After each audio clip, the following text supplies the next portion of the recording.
लाडक्या बहिणी योजनेबद्दल 1,500 रुपये दिले. महागाई किती वाढली हो?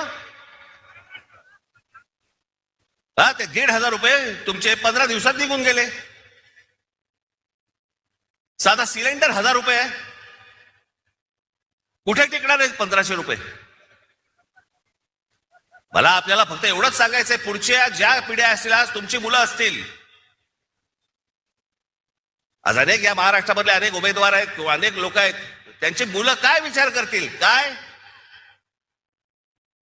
आमच्या भवितव्याकडे आमच्याकडे कोणी बघितलं नाही का?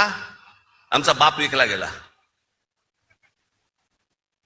आमच्या आईने पैसे घेतले, आणि आमच्याकडे पुढे भविष्य जे आहे आमचं, हे काही घडलंच नाही. आमची शहरं चांगली घडलीच नाहीत. शहरात राहण्यासारखं काहीच नाही. आज अनेक मुलं इथे, अनेक मुली, तरुण तरुणी आहेत, महाराष्ट्रामध्ये आहेत, देशामध्ये आहेत. का परदेशी जातात हो? कशासाठी परदेशी जात आहेत?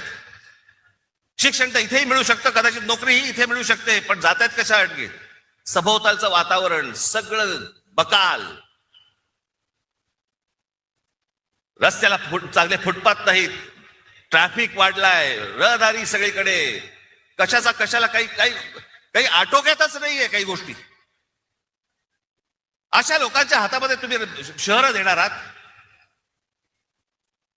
मला खरंच 2017 साली मला इतकं वाईट वाटलं की अरे म्हटलं, एवढ्या सगळी माणसं मी त्यावेळेला आणली.